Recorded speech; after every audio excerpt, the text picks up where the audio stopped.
Kaboom! Welcome back, everybody, to another episode of the AIB Show. This is Amit, And Dominic, and this is kind of our post Thanksgiving. it's post, not pre. Of course, it's post. I mean, Monday's kind of pre, son. No.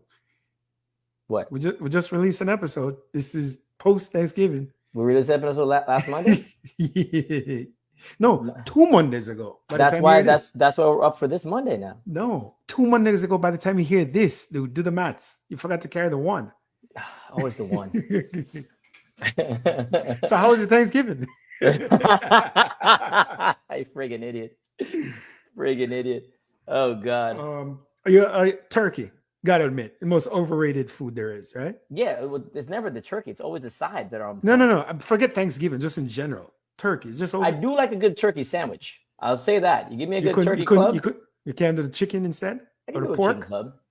Pork club. I ain't never had a pork club. Yeah, is that exactly. a thing? Right, because you eat preconditioned. I thought you don't eat pork. Aren't you like one of these people? Last weekend in Hialeah, I had the best pork I've ever had. I think I sent it to the chat. Best pork I've ever had in my life. Hello, you're the only person I read the chat. That's cute. that thing been on mute since 1999, son. This cat didn't read the chat. Since Reagan administration. Bro, the amount of group chats I'm in that I've looked at the past year. I mean, come on now. That shit's been on mute forever. Y'all talking about fantasy football like I give a crap. Come on now. But the pork situation, you can at me on that one. That's food. Games, let me know that. Because it was Diwali, so Shara didn't have it. Our Indian friend celebrating Diwali, couldn't have meat. So I was like, I'll double up. I'll eat for you. Yo, no lie. It was in Hialeah. It was the best pork I've ever had in my life. What kind of? I mean, what but it was perfect because it was the skin and the fat, barely any fat, but enough fat, crisp perfectly, but not charred, but crispy, but not so much where it's just crunchy like a chip. Like but you don't just really greasy as hell. Then the meat, salty, good salty, little bit of oil, little bit of grease, like where you feel fine afterwards, and if you use a napkin, it's not all over your fingers, like just a hint of grease. All right, perfect, best pork I've ever had in my life. Because I went to dinner for a friend's birthday on the 13th, my mom's birthday as well, and it was an Asian restaurant, but they had like I forget the Asian noodles, right? So whatever, and I mean Japanese noodles, sorry, specifically, and so it had everything mixed up in there, whatever. And it didn't look like a big portion, and I ordered it because I was like, I didn't want to get sushi because I figured I'd be hungry, so I wanted like a proper meal. And my boy Andy and I did that, so we order it. The amount of butter, like in the cooking process, like you're taking a bite, like, yep, that's greasy as hell. Like I just felt weighted. Like I felt like I gained weight, and you know I feel about butter and oil already in my head, so it just took it to a different notch. I still finished it. Don't get me wrong, I'm not a crazy man, but yeah, it was well aggressive. I mean, I need a lot of sushi to fill me up, son.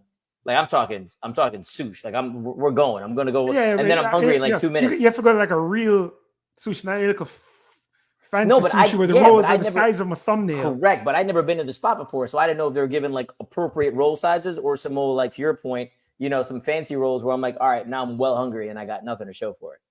So I played the game and lost, so to speak. But anyway, so were you in Jersey for Thanksgiving? We're going through this right. Yes, I was in Jersey for Thanksgiving. I was Kaylee and I were in Jersey for Thanksgiving. Cousin Sasha was there with his family. Ed was there, obviously, because we stayed at his house. And I made a really solid Thanksgiving-based cocktail. I don't know what it is yet. What? Oh, you don't know. I need to come up with something for Thanksgiving, guys. Because so last year, Loesch was there. We made spicy margs.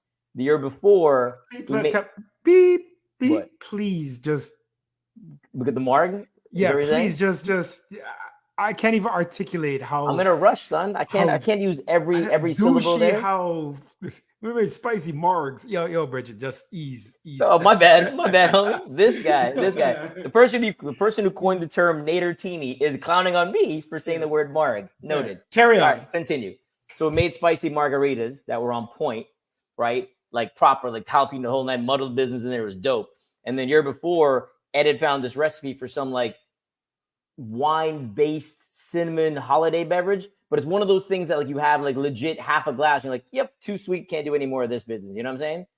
So problem is, I ain't got none for this year, and I'm trying to rack my brain and come up with something that's easy enough to make per person and figure out, and I don't have it yet.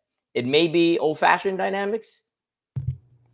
Paloma, refreshing. So I did think about a Paloma. I do like a good Paloma. I mean, it's just the grapefruit juice, particularly easy AF for me. I'm sure I can garnish it with something. I do like the Paloma idea because I actually do like a good Paloma. I really realized the grapefruit juice, a lot sweeter than I thought it was. A lot of sugar in that Paloma. Yeah, you mean natural sugar, or you're buying like grapefruit juice from the store? I'm sorry, you're squeezing some grapefruit to put in your Paloma. Yeah, I actually. You're I a lying often ass. Squeeze grapefruit juice at home. Often. You're a lying. Often is what? Often is what? A few times a month. You are a lying ass. Swear to God. What are you doing with the grapefruit juice? You drinking out of the glass, like having a glass of grapefruit juice? No, I then put it in the freezer. Get a little icy slushy vibes. Yeah. You can stare at me all you want. Man, I'm at a loss, son. I'm at a loss. This man. I ain't gonna lie. All right, I ain't gonna like it. I do like the good Paloma, but props in the Paloma idea. So now we can go into the future again. Oh yeah, had some phenomenal Palomas, and game was on. Maybe put some like, I got to figure out the good garnishes for the grapefruit situation, but I'll figure that out later. But I'm probably gonna dilute the grapefruit juice. I'll buy from the store, but I'll buy like whatever, like the low sugar one, and throw some club soda in there, and we're good to go. Yep. All right, moving on. We'll go into some entertainment related stuff. So first things first, you heard Jon Stewart's show got canceled by Apple, right? Yes. And you heard why? Didn't know he had a show on Apple.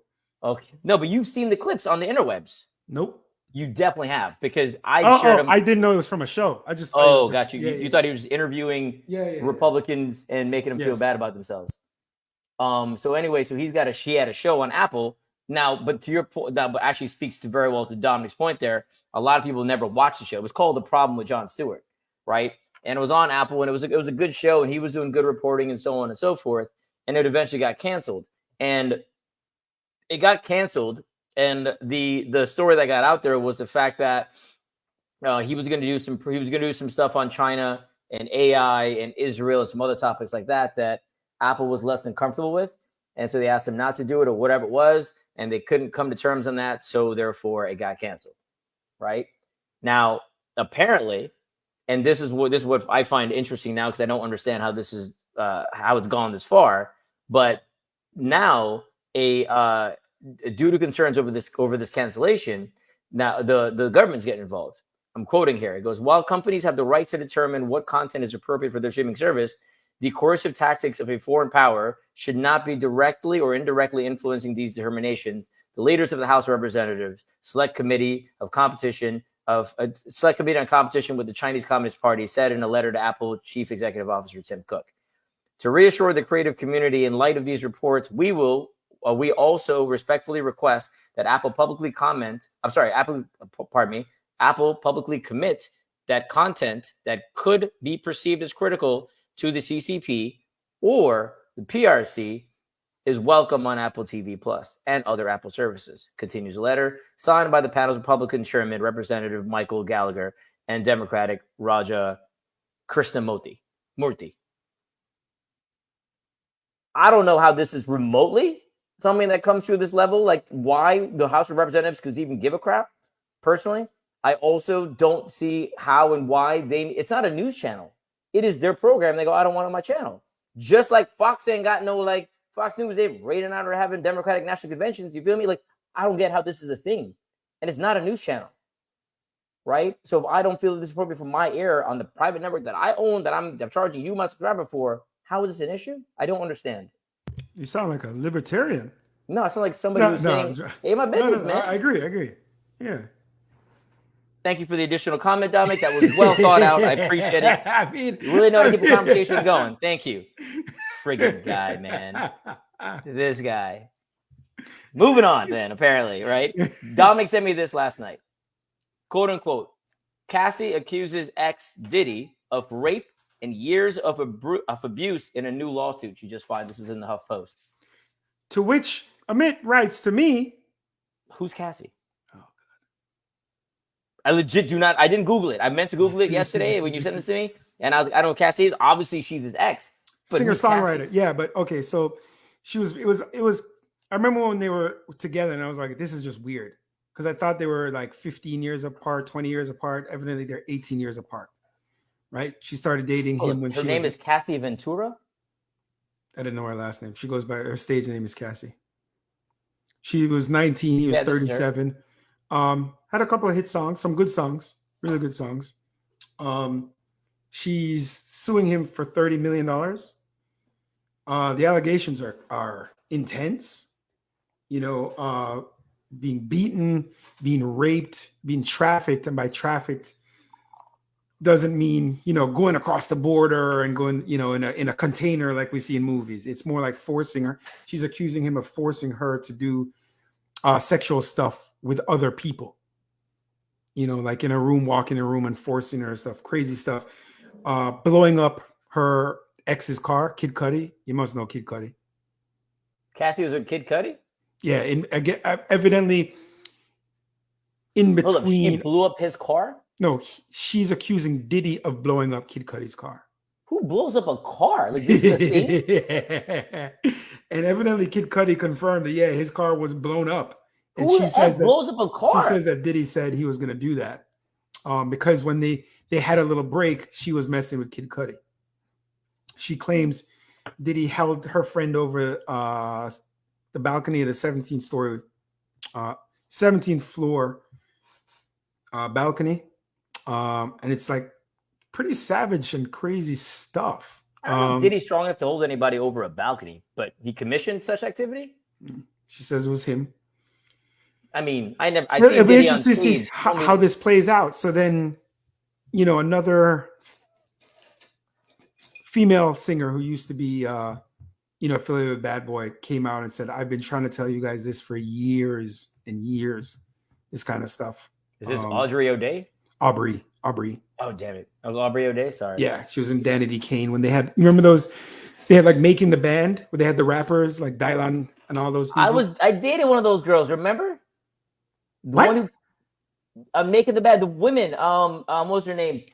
Tia, oh my God. She came to Miami. You were there. We went to the club.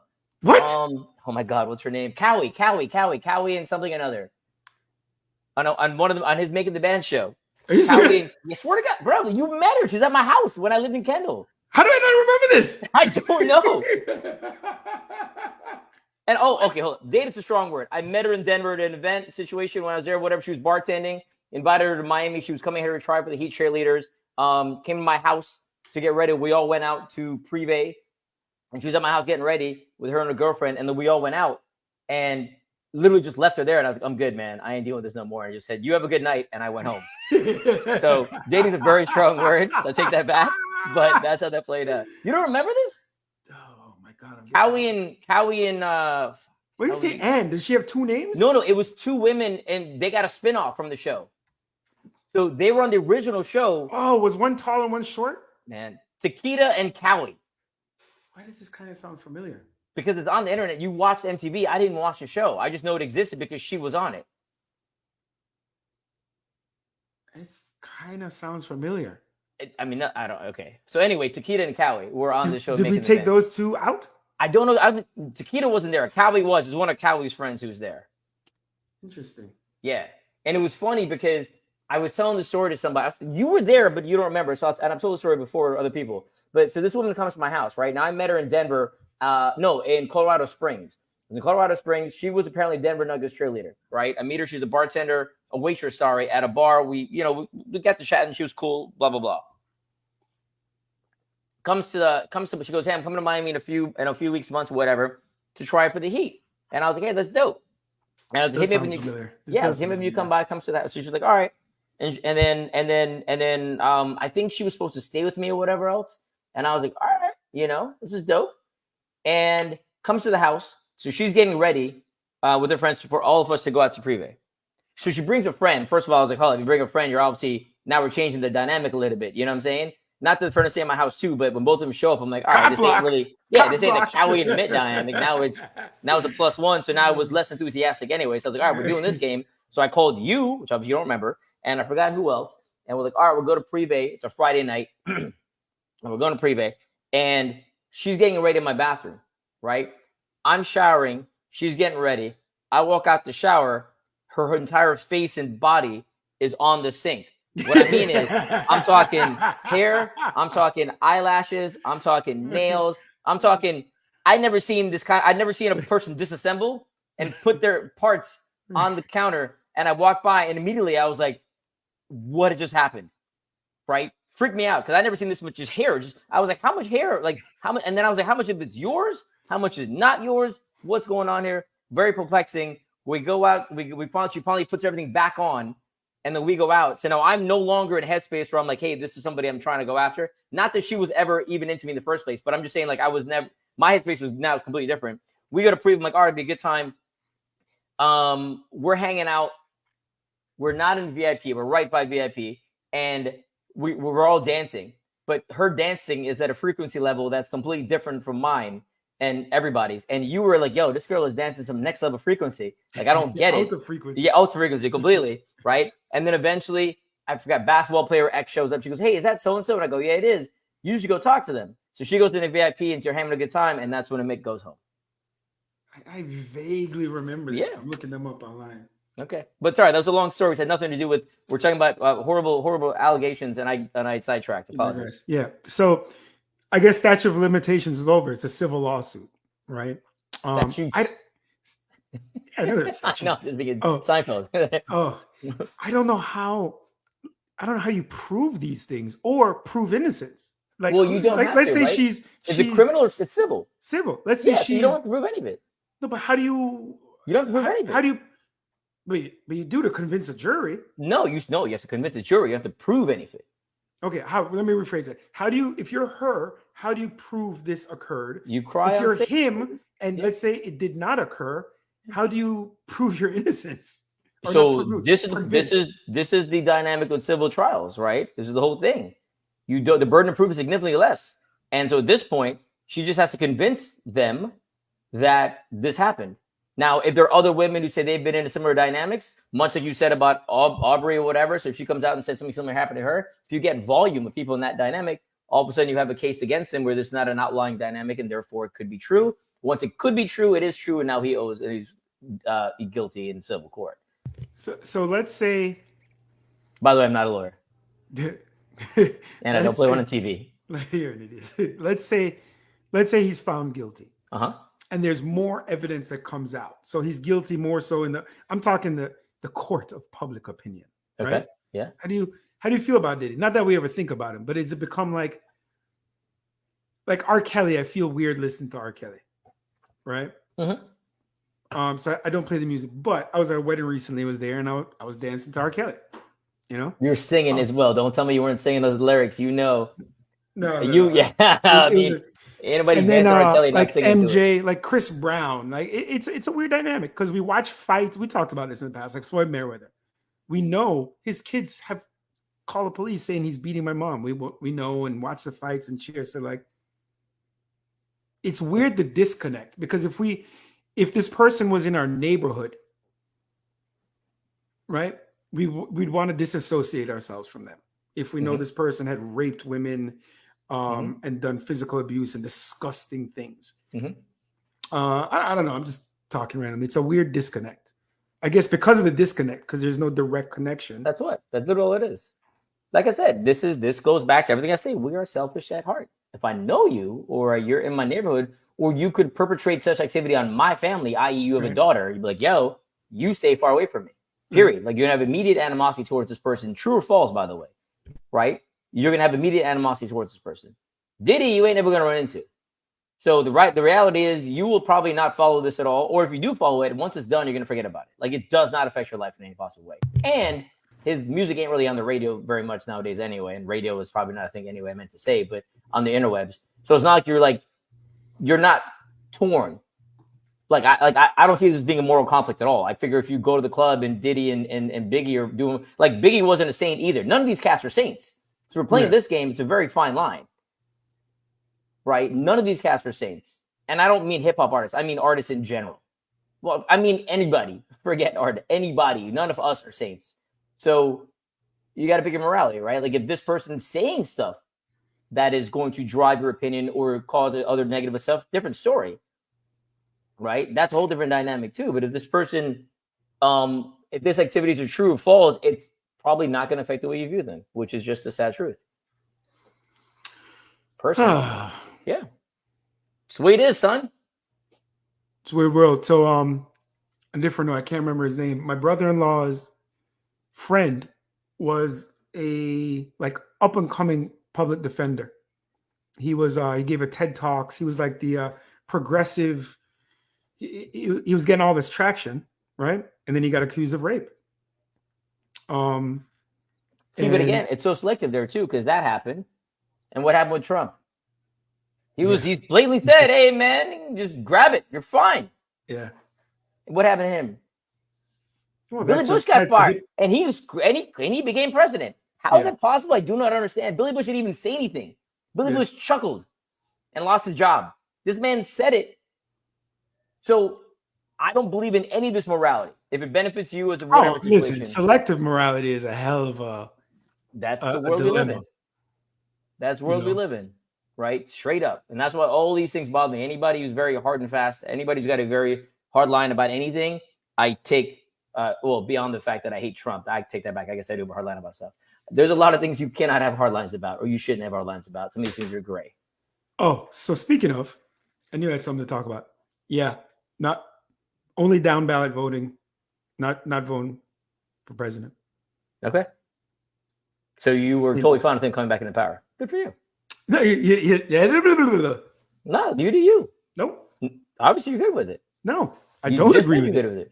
You just said you're good with it. So if you're did not say that. Inaction is action, by the way, guys. There's no. It is just. I don't know how this works. I mean, it's just the way that works, son. Inaction, corny ass phrase. It's true. Sticks and stones may bring no. No, that's not what I said at all. That's literally not the same thing at all. Inaction is not inaction because inaction is forced to vote. It's bullshit system. Forcing you.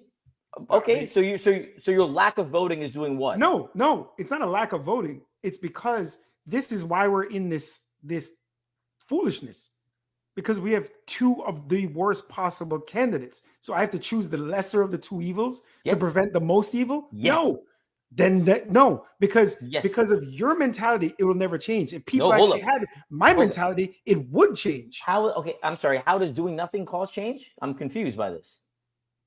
Because we're not voting for the lesser of two evils. So let me understand this. So they go out and say, "Hey, we have a third party option." So if you come out and you say, "You know what? Let's have really low voter turnout," that's gonna strike. No. Yeah. So let's just do this. Just on this crazy scale, I look at one candidate on a scale of 1 to 10 as bad, as a 10, and the other one as a 9. I should vote for the 9 so I don't get the 10, even though the 9 is horrible. That's pretty much that's what every decision is. If you go to a restaurant and there's 2 bad sandwiches, but you're hungry, you're gonna get the lesser of the 2 bad sandwiches. No, I would go to another restaurant or not eat. You have a restaurant. No, I don't have. You choose not to eat. You back yourself into. You choose not to eat. No, there is a restaurant to choose from. You're at the airport. You ain't got no options in the airport. All bad options. Do not pick the lesser of the bad options at the airport when you know it's either that or I ain't gonna eat another 12 hours or 14 hours. You cool just not eating. No, there is always other options. No, there isn't. Okay, fine. I'll vote for a third party. How about that? That's another option. That is another option. Sure, do that. If there's a good option. Remember last time our boy Lotion did that? I intermittent fast all the time. Remember last time this happened when our boy Lotion did that with Nader? What happened there? That kind of messed up. I intermittent fast all the time, so I don't need to eat.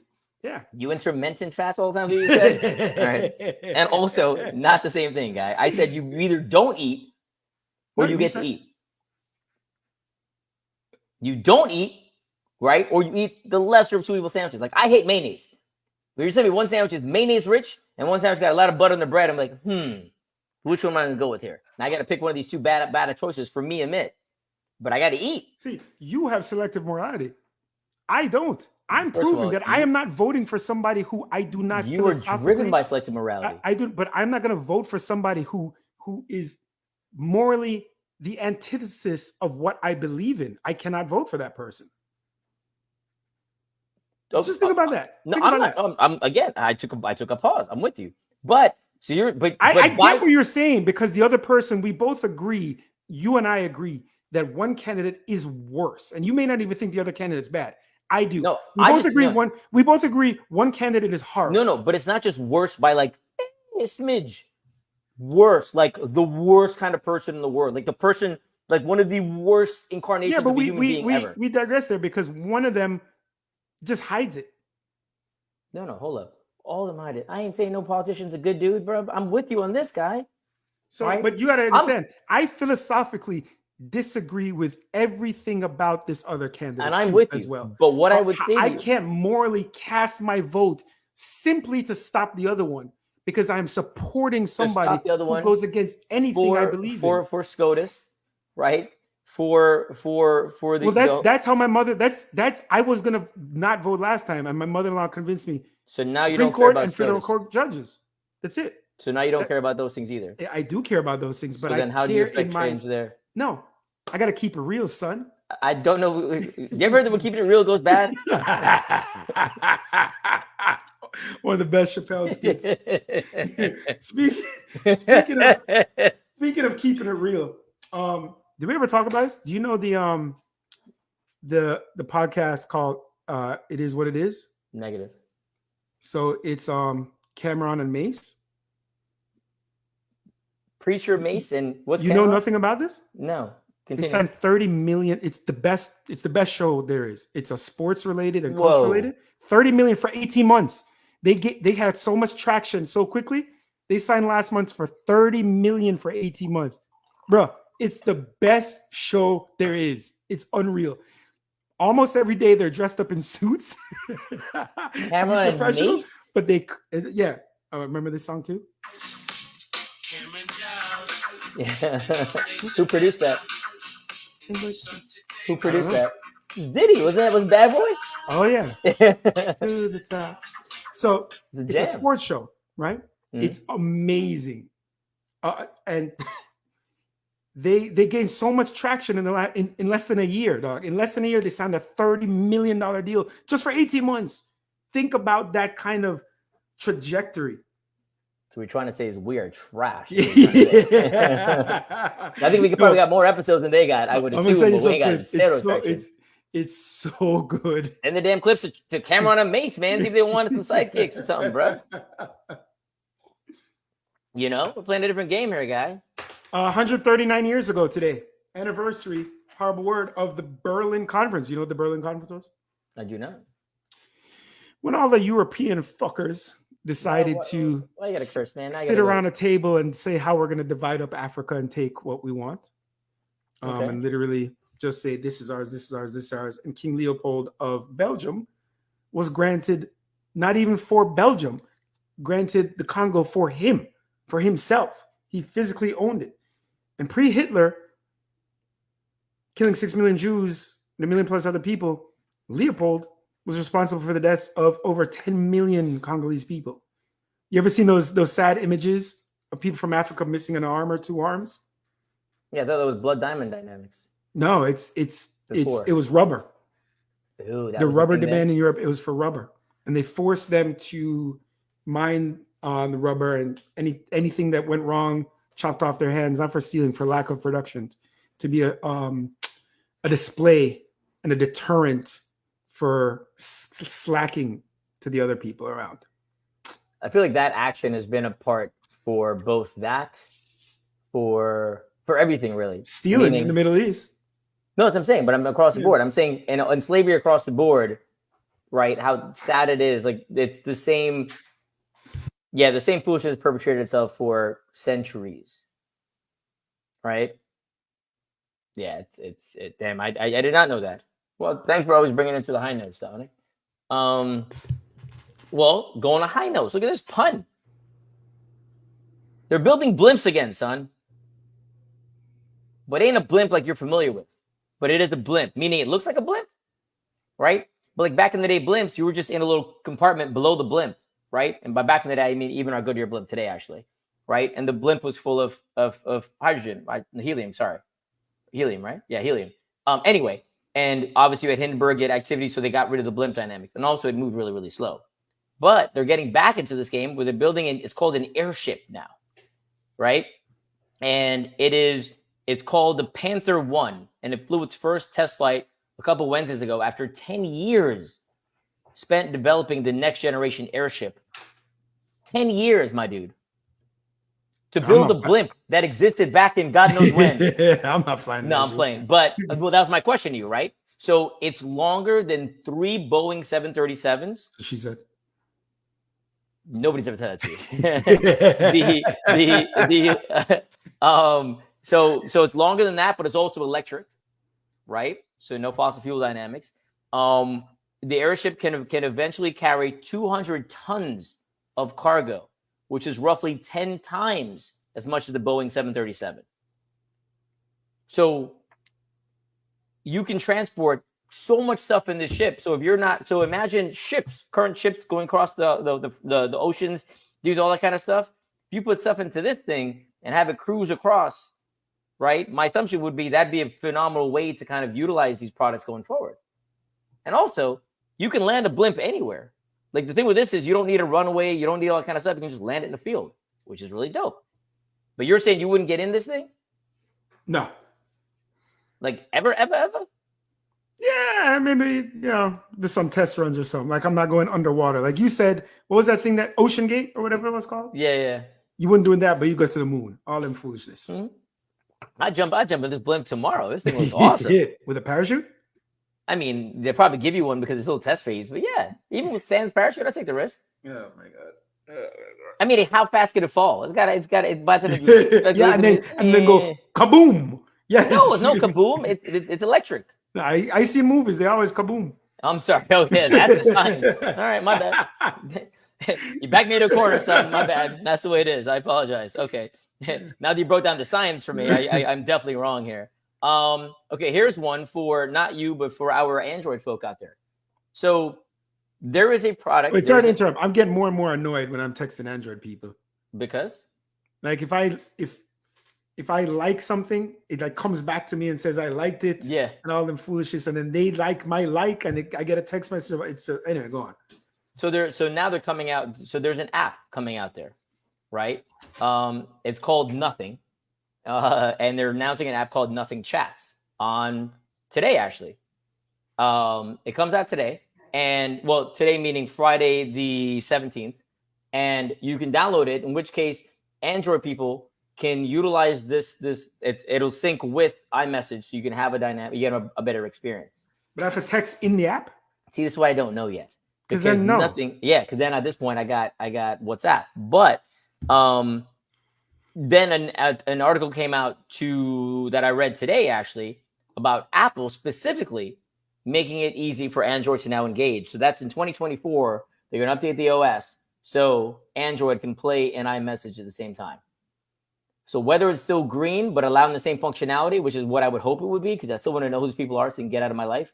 But I'd want to be able to interact with them without that kind of stuff. You know what's wild? They have the same user share, at least in America. But 99% of the people I know rock an iPhone.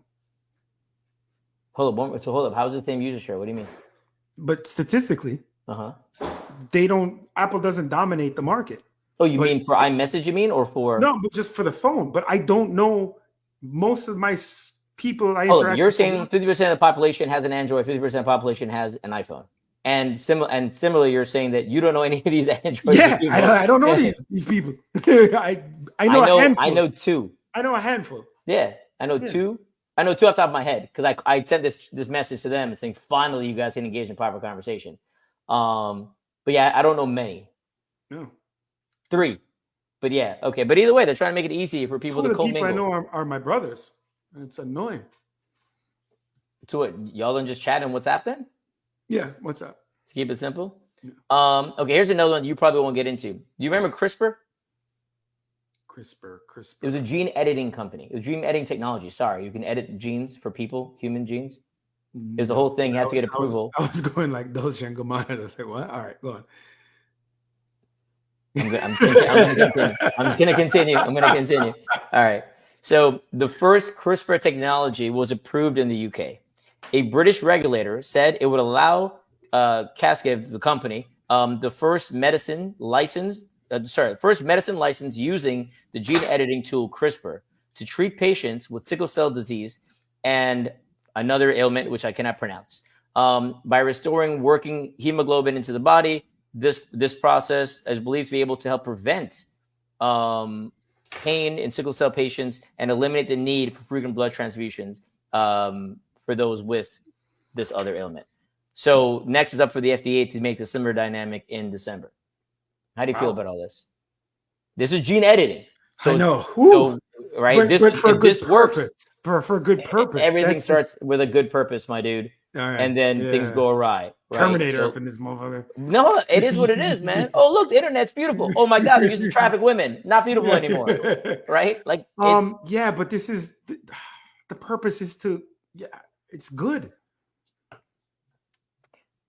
So when is it not good? But what if I go, hey, this kid could grow up with bad skin. We can pull out the acne gene. So good? Yeah, no, not good. That's not good? No. See, I would say that's good. I don't know. This kid's gonna grow up to be a Mitt's height. You want to make it longer, right? All these things. But all right. Anyway, let's wrap up. It's been real. We'll chat soon. Take it easy. Kaboom. Be safe. Justice of order. Be well.